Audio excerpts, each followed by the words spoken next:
Hello everyone, we were discussing about this unit 10 and let's start the paper. पहला question था आपका कि human rights commission कब constitute हुआ था. तो this was constituted on section according to section 3 of 12 October 1993. फिर किस प्रकार की national human rights commission body है एक कहना चाहिए. तो एक स्टैट्यूटरी बॉडी है नेशनल ह्यूमन राइट्स कमीशन. कितने मेंबर्स हैं ह्यूमन राइट्स कमीशन के अंदर. नेशनल ह्यूमन राइट्स कमीशन के अंदर जो है आपके 13 मेंबर्स होते हैं. नेक्स्ट क्वेश्चन की जिसकी कमेटी के अपॉइंटमेंट जो होते हैं, कमेटी को अपॉइंट करने के लिए जो कमेटी बनाई जाती है उसके अंदर कितने मेंबर्स होते हैं. तो उसके अंदर आपके 6 मेंबर्स होते हैं. ठीक है. नेक्स्ट क्वेश्चन पूछा गया है कि इन चारों में जो ऑप्शंस में से कौन सा जो है वो मेंबर नहीं होता है अपॉइंटमेंट कमेटी का फॉर द एनएचआरसी. तो आपको पता होना चाहिए स्पीकर होता है आपका, leader of the opposition in Rajya Sabha होता है, leader of opposition in Lok Sabha होता है, प्राइम मिनिस्टर होता है, सुप्रीम कोर्ट का जज होता है और एक को आपका सुप्रीम कोर्ट चीफ जस्टिस के द्वारा अपॉइंट किया गया एक और जज होता है. ठीक है ना. तो इसमें chairman of the Rajya Sabha that is your vice president is not the part of the appointment committee. Who is the first and the present chairman of the national human rights commission. तो पहले चेयरमैन थे आपके रंगनाथन मिश्र और आपके जो भी present chairman है national human rights commission के वो हैं एच एल दत्तू. ठीक है. What are the qualification of the chairman of the national human rights commission. तो जो चेयरमैन होता है नेशनल ह्यूमन राइट्स कमीशन का वो या तो चीफ जस्टिस होता है सुप्रीम कोर्ट का या तो जज होता है सुप्रीम कोर्ट का. ठीक है. फिर क्वेश्चन नंबर 8 था कि जो 2020 का ह्यूमन राइट्स डे था उसकी थीम क्या थी आपकी. तो इस साल जो थीम थी 2020 की वो थी stand up for better human rights again. ठीक है. नेक्स्ट क्वेश्चन पूछा गया which of the following statement is not correct regarding to this thing human rights commission. तो पहला क्वेश्चन है कि it was constituted under 1993 act. बिल्कुल सही कहा. 1993 एक्ट के अंदर ह्यूमन राइट्स कमीशन को बनाया गया है. इसके अंदर 6 मेंबर्स अपॉइंटमेंट कमेटी के. बिल्कुल अभी हमने इसके पहले देखा हुआ है. फिर the first amendment of the commission came in 2003. Okay नहीं पता मेरे को. Next is the current amendment of the commission came in 2019. तो बिल्कुल सही है. हमें पता है 2019 में ही आपके बहुत सारे प्रोविजन चेंज किए गए हैं. जैसे पहला प्रोविज़न तो यही था कि आपका जो जज होगा मतलब जो चेयरमैन होगा, पहले प्रोविज़न था कि सिर्फ चीफ जस्टिस होगा बट अब प्रोविज़न है कि वो जज भी हो सकता है. तो जो सी ऑप्शन है वो गलत है. The first amendment does not came in the year 2003. Next question है MP how many members of the state human rights commission will be form. तो भाई जो HSRC होता है अपने यहाँ का एमपी का उसमें 3 मेंबर्स होते हैं. एक चेयरमैन होता है और 2 मेंबर्स होते हैं. ठीक है. अब जो अपना स्टेट ह्यूमन राइट्स कमीशन है वो कहाँ पे हेडक्वार्टर है. तो वो भोपाल में हेडक्वार्टर है. फिर नेक्स्ट क्वेश्चन है the state human rights commission will investigate on which subject mention in the 7th schedule. तो जो स्टेट HSRC होती है वो आपके स्टेट और कंकरेंट लिस्ट दोनों को क्या कहते हैं देखती है. फिर नेक्स्ट ये टर्म क्या होता है चेयरमैन मेंबर्स ऑफ HSRC का. तो उसमें 3 साल और 70 साल का इनका वो होता है और री अपॉइंटमेंट इनकी हो सकती है. ठीक है. 3 years and 70 years the term limit of both chairman as well as the members. The next is what is the number of election commission of India. तो किस प्रकार की बॉडी है basically election commission of India ये question है. तो जो election commission of India वो एक कॉन्स्टिट्यूशनल बॉडी है. ठीक है. How many members presently in the election commission of India. जो election commission of India presently उसमें 3 मेंबर्स हैं. पहले आपके चीफ इलेक्शन कमिश्नर हैं और वो 2 आपके मेंबर्स हैं. ठीक है. फिर नेक्स्ट क्वेश्चन पूछे by whom is the chief election commissioner appointment. तो भैया जो चीफ इलेक्शन कमिश्नर होता है उसको अपॉइंट किया जाता है प्रेसिडेंट के द्वारा. फिर क्वेश्चन पूछा गया अगर किसी पोलिंग बूथ के अंदर लूटिंग हो जाती है, रैगिंग हो जाती है तो who will cancel the election in that particular violence area. तो इलेक्शन कमीशन क्या कहते हैं कैंसिल कर सकता है. नेक्स्ट क्वेश्चन है in which article is the period of the panchayat mention. तो जो पीरियड होता है आपको मतलब कितने साल के लिए पंचायत बनाई जाएगी 5 साल के लिए. तो ये बताया गया ये 243 AD के अंदर बताया गया. ठीक है. 243 article relates with your panchayat और उसके AD के अंदर दिया गया है. ठीक है. Election is mention which part of the constitution. तो इलेक्शन जो है वो 15 पार्ट 15 के अंदर दिया हुआ है इलेक्शन कमीशन ऑफ इंडिया वगैरह. Presently the chief election commissioner of India है. तो भैया जो प्रेजेंट है आपके चीफ इलेक्शन कमिश्नर है वो आपके सुशील चंद्र जी हैं जो ऑप्शंस में नहीं दिया हुआ है. बाकी राजीव कहते हैं राजीव कुमार और एक और आपके क्या कहते हैं चीफ इलेक्शन वो है इलेक्शन कमिश्नर्स है. Under which the act the UPSC commission was establish. तो UPSC सबसे पहले आपके 1919 एक्ट के अंदर 1926 में बनाया गया था. ठीक है. The minimum number of years of experience member of UPSC under the government of India और स्टेट शुड बी, तो कम से कम आपको कितने साल तक के लिए सर्व कर रहा होना चाहिए? 10 साल के लिए आपको सर्व करा होना चाहिए. On whose approval the function of a state PSC can be entrusted or to the Union or Public Service Commission. किसके अप्रूवल के साथ function of the state PSC can be interested the UPSC? ये question बहुत गलत सा था कि किसके कहने पे आप एसपीएससी को इंटरेस्ट करा सकते हो यूपीएससी के फंक्शंस में. तो बेसिकली आई गेस इसका आंसर पार्लियामेंट है. पार्लियामेंट ऐसा करती है ना. फिर under the which article of the constitution member of the पीएससीज कैन बी रिमूव, तो आर्टिकल 317 के अंदर removal of the PSC members दिया हुआ है. फिर एमपी की जो पब्लिक सर्विस कमीशन वो कब बनी थी? तो 1956 के अंदर बनी थी एमपी की public service commission. 41 amendment act किस बात से है? तो 46 अमेंडमेंट एक्ट है, वो बात करता है आपका जो टर्म आपने चेंज किया है का पब्लिक सर्विस कमीशन का फ्रॉम 6 से 62 ईयर्स का. ठीक है. फिर स्टेट पब्लिक सर्विस कमीशन को एनुअल रिपोर्ट किसको देता है? तो गवर्नर को रिपोर्ट देता है. फिर नेक्स्ट क्वेश्चन पूछा गया कि भाई एक ऑडिटर जनरल को कब रिलीव किया गया था गवर्नमेंट कंट्रोल से? आपको पता है जो ऑडिटर जनरल ऑफ इंडिया होता है वो गवर्नमेंट का एम्प्लॉय नहीं कहा, मतलब एम्प्लॉय नहीं कहा जाता है ना. It does not come as a profit seat. Profit का मतलब जो प्रॉफिट ऑफ ऑफिस नहीं है वो आपका. तो वो इसको गवर्नमेंट कंट्रोल से कब रिलीव किया गया था? तो गवर्नमेंट ऑफ इंडिया एक्ट 1990 के अंदर किया गया था.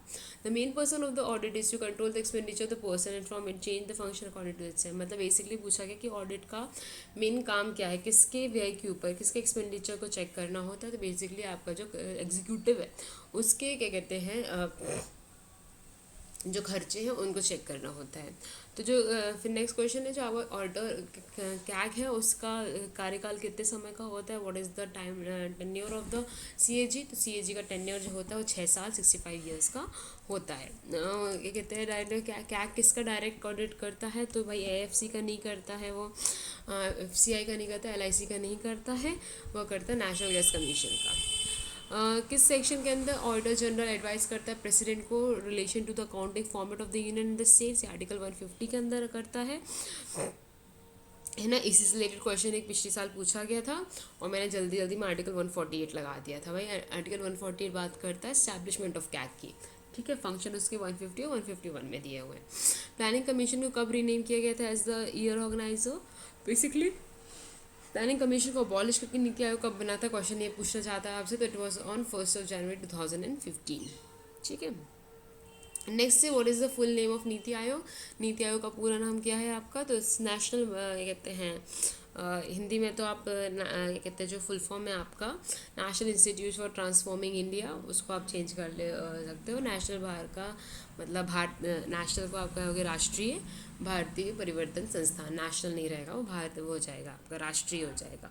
विच of the following was the main function of NITI Aayog? जो मेन फंक्शन है नीति आयोग का वह ये है कि आपका एडवाइस करता government of socio economic issues, वो फाइनेंशियल एलोकेशन नहीं करता. ध्यान रखना है पिछली बार जो आपका प्लानिंग कमीशन था उसका एक वो करता था, परंतु ये नीति आयोग नहीं करता है ये काम और ना ही 5 ईयर प्लान्स बनाता है.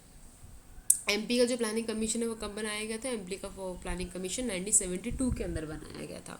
ठीक है बच्चों. The following is not a full time member of NITI Aayog. तो नीति आयोग के फुल टाइम मेंबर नहीं है. ओम प्रकाश रावत जी नहीं है, बाकी रमेश चंद्र, वी.के. सरस्वत और विनोद पाल है.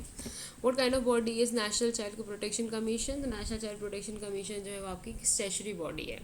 ठीक है, क्योंकि ये एक्ट के अंदर बनती है, पॉक्सो एक्ट के अंदर.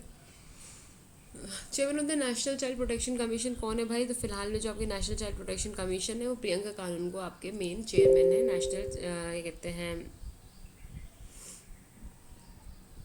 नेशनल चाइल्ड प्रोटेक्शन कमीशन कहते हैं chairman of national protection commission के प्रेजेंट चेयरमैन आपके प्रियंका कानून को है. National child protection commission provide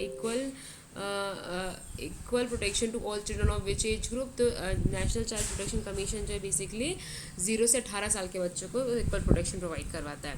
who appoints the chairman member of the national commission for protection of the child rights? तो central government appoint करती है chairman member of the national commission for the protection of the child right. National child protection commission is responsible for the investigation of which factor? तो national child protection commission है वो basically देखो ध्यान रखना है यहाँ पे 0 से 18 साल तक के बच्चों को ये बच्चा मानती है. ठीक है, 18 साल तक के बच्चों को नेशनल चाइल्ड प्रोटेक्शन कमीशन बच्चा मानती है.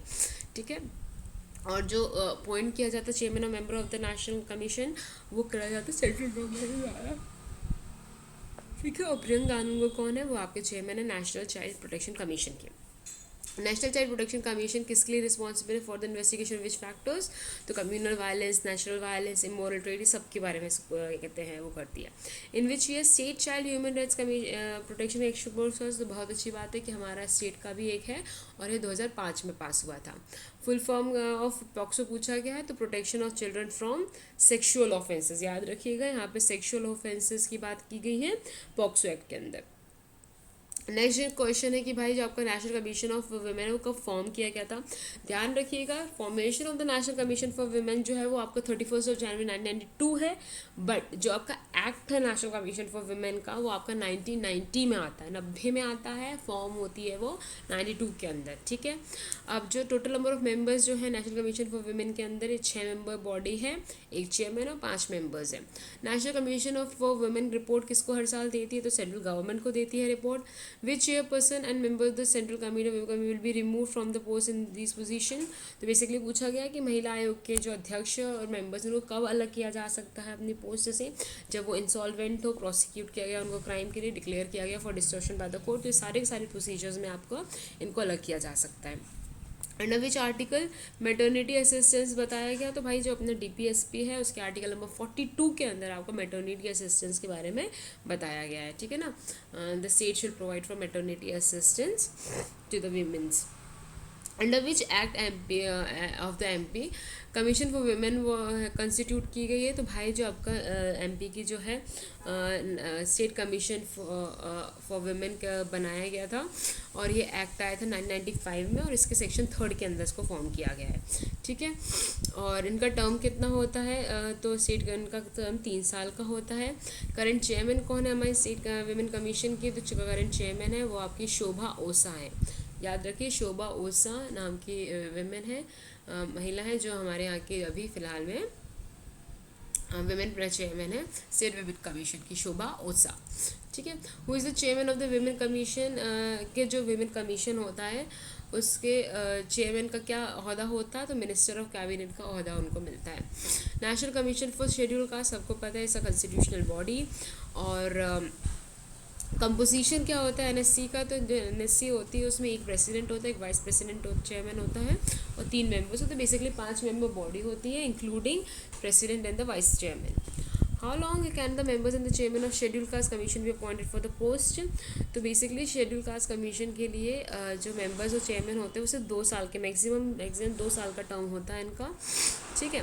Current chairman of schedule caste commission कौन है अभी, तो राम शंकर कदेरिया जी है जो अभी आपके चेयरमैन है शेड्यूल कास्ट कमीशन के, ठीक है। The commission will examine the matter by the schedule commission shall have power over, तो बेसिकली पूछा गया जो आपका शेड्यूल कमीशन है उसके पास में किस प्रकार की पावर होती है, तो आपको पता है दीवानी न्यायालय या फिर सिविल कोर्ट की तरह आपका ये इनका पास में पावर होती है।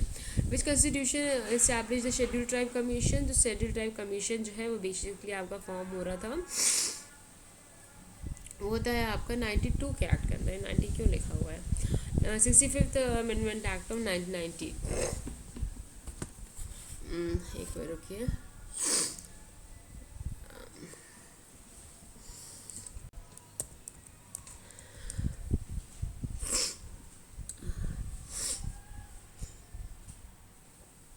National commission for schedule caste है ना। तो बेसिकली आपका जो national commission for schedule caste और national commission for schedule tribe जो है वो दोनों को यही माना जाता है कि इनको 89th अमेंडमेंट एक्ट ऑफ 2003 में बनाया गया था। The national commission for schedule tribe was established bye amending article 338 and inserting a new article 338 in the constitution through the constitution 89th amendment act of 2003। By this amendment, the erstwhile National Commission for Scheduled Caste and Scheduled Tribe was replaced by the 2 separate commissions, namely the National Commission for the Scheduled Caste and the National Commission for Scheduled Tribe, with effect from 19th of February 2004. ठीक है। आप याद रखिए जो पहली national commission for schedule tribe बनाई गई थी 2004 में बनाई गई थी और कंप्राइज किया गया था कौशी कुंवर सिंह के द्वारा से, ठीक है। तो भाई ये जो आपका एक्ट है, पहली बात तो याद रखिएगा ये जो है आपका 2003 के एक्ट में बना है, ये याद रखने का। NCSC जो है NCSC आपका 2003 के एक्ट से बनता है, प्लीज़ मत करना ये चीज़। और NCSC की जो वेबसाइट में लिखा है वही आपका सही है, आप ये सोचिए कुछ भी आप पढ़ के लेके आ जाए तो गलत है वो, है ना। National commission for schedule caste और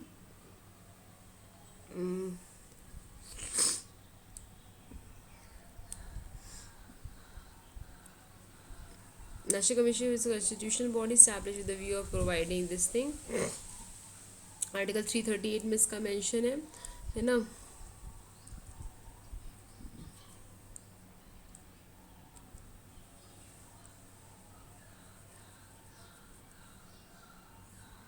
पहले जो NCSC थी इसको हेड किया गया था श्री सूरज शाहबान ने, और नेक्स्ट की थी बूटा सिंह ने.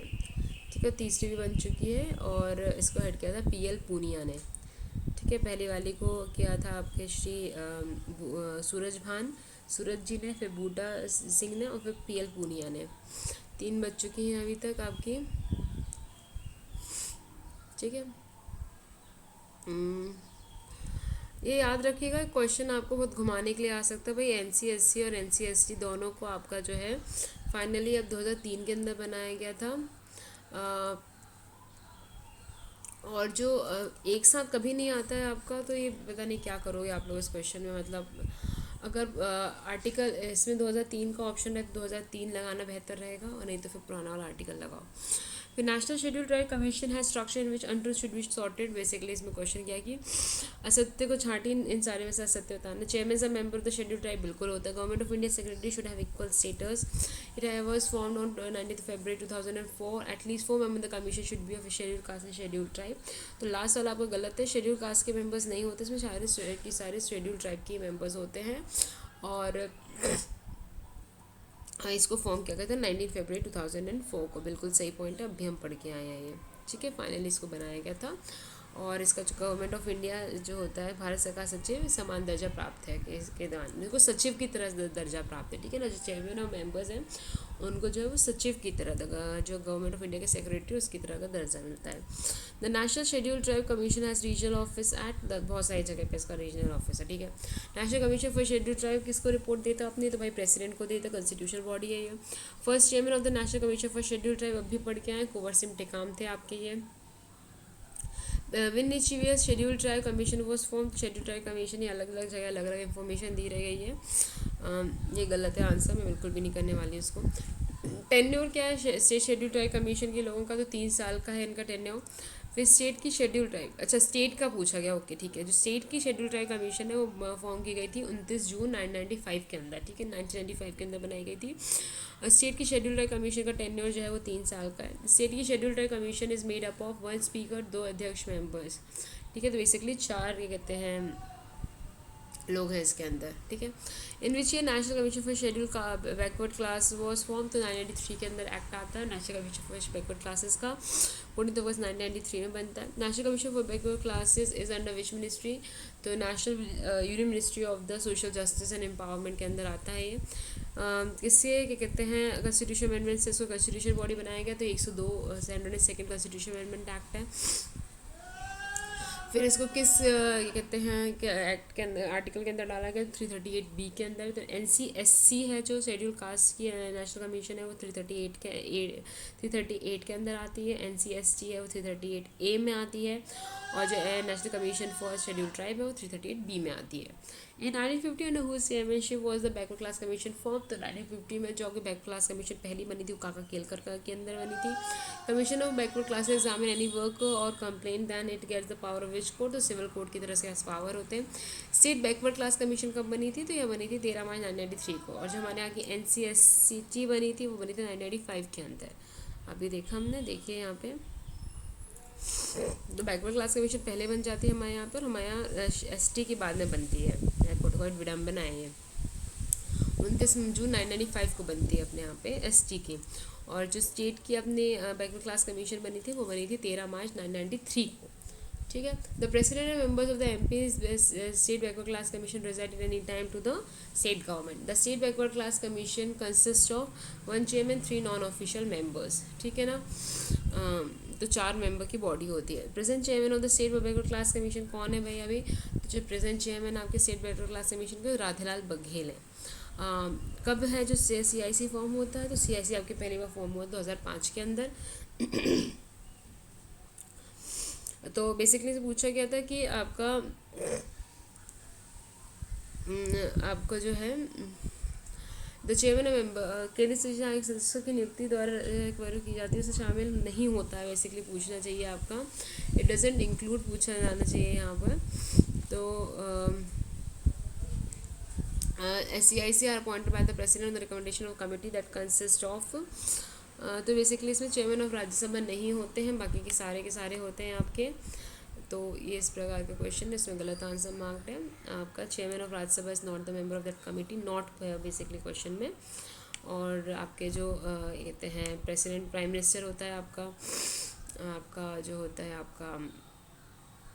आपका स्पीकर ऑफ लोकसभा भी होते हैं, और आपके even your leader of opposition भी होते हैं।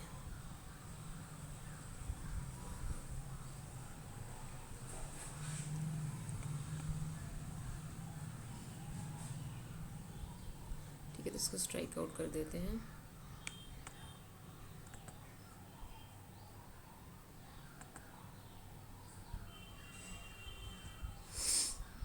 ठीक है, ये गलत आंसर।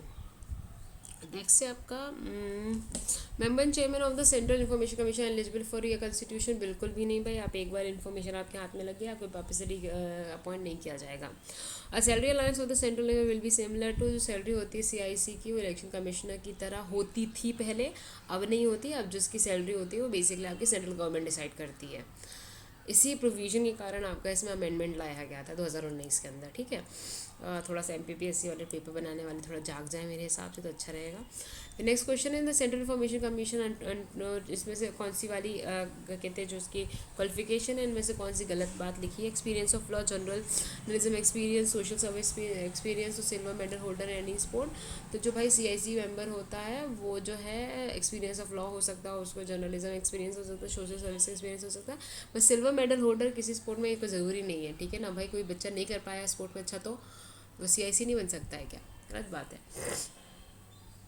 अमेंडमेंट एक्ट कब पास हुआ था आपका? राइट टू अमेंडमेंट एक्ट तो बताया हमने 2019 के अंदर आया था, और जो रीजनल एक्ट है वो 2005 का एक्ट है। Select the correct option relation to the structure of CIC। तो जो CIC होता है, not more than 1 chief election commissioner, not more than 10 information commission shall be there. ठीक है ना, तो आपका जो CIC होता है, SIC होता है, उसमें आपके एक चीफ इलेक्शन इन्फॉर्मेशन कमिश्नर होता है, 10 मेंबर्स होते हैं उसके। फर्स्ट चेयरमैन कौन है स्टेट इन्फॉर्मेशन कमिश्नर का? तो फर्स्ट चेयरमैन जो अपने स्टेट इन्फॉर्मेशन कमिश्नर के वो हैं आपके TN श्रीवास्तव। ठीक है, it is TN Srivastava. And next is your this thing, the state information commissioner and the members will determine the salary alliance process। तो कौन है भाई? सेंट्रल गवर्नमेंट जो है फाइनली इनको बताता है कि इनको क्या स्टेट इन्फॉर्मेशन कमीशन को सैलरी अलाउंस दी जाएगी। Full name of NGT is national green tribunal. ठीक है, अंडर विच आर्टिकल NGT को फॉर्म किया गया? तो आर्टिकल 2 के अंदर किया गया है। In whose consultation the central government appoints the NGT chairman. तो चीफ जस्टिस ऑफ इंडिया के कंसल्टेशन के साथ NGT चेयरमैन को अपॉइंट किया जाता है। Which country of India became the founder of the special environment tribunal body? तो India as a third body बनती है to form the environment tribunal body. For the purpose of handling environment issue according to the NGT act, it is mandatory to settle the process in 6 month. 6 महीने के अंदर आपको क्या कहते हैं case को रफा दफा कर देना होता है। NGT is a institution which is a statutory body. ठीक है ना, अब क्वेश्चन है कि किसके कहने पे आपके CVC को बनाया गया था? तो एक KC संतमन कमेटी को फॉर्म की गई थी 1963 के अंदर फॉर रिडक्शन ऑफ करप्शन, उससे कहने पे CVC को बनाया गया था। इन विच ये CVC कमीशन को आपने एक स्टैट्यूटरी कमीशन बनाया था, 2003 के अंदर एक्ट आया है। और इसमें जो क्वेश्चन है कि टर्म क्या है CVC के लोगों का? तो भाई जो टर्म है CVC के मेंबर्स का वो 4 साल 65 साल का क्या कहते हैं टर्म है। टर्म में थोड़ा ध्यान रखिएगा, कुछ का कुछ है, कुछ का कुछ है। टर्म 2-3 बार रिवाइज करोगे याद हो जाएगा। फोकस करो कि किसके बारे में सोच रहे हो और फाइनली उनके बारे में आप ये फोकस कर लो, आप वो बन गए हो। आप UPSC दे रहे होते तो कुछ साल बाद आप बन जाते, मतलब अगर आप अच्छा परफॉर्म करते तो ऐसा सोच के बारे में सोच के इसको याद करो। What is the name of the first chairman of the CVC? तो भाई जिस पहले चेयरमैन थे CVC को निकार श्रीवास्तव थे। ठीक है, the year of the establishment of the central vigilance commission was 1964। और अंडर विच अथॉरिटी है एमपी की जो authority the food commission was form, तो जो एमपी की जो फूड कमीशन है वो नेशनल फूड सिक्योरिटी ऑफिसर 2013 के एक्ट के अंदर आया हुआ है, ठीक है। The tenure of the chairman and member of the state food commission कितना है, तो 5 साल 65 ईयर्स का इनका टेन्योर है, ठीक है। Next is state Pradesh food commission एक स्टैट्यूटरी बॉडी है। Chairman of the MP food commission ये बेसिकली आपके राजकिशोर सवाई हैं, ठीक है। यहाँ पे ख़त्म होता है आपका राजकिशोर सवाई आपके चेयरमैन है एमपी स्टेट फूड कमीशन के। ओके, चलिए बाय।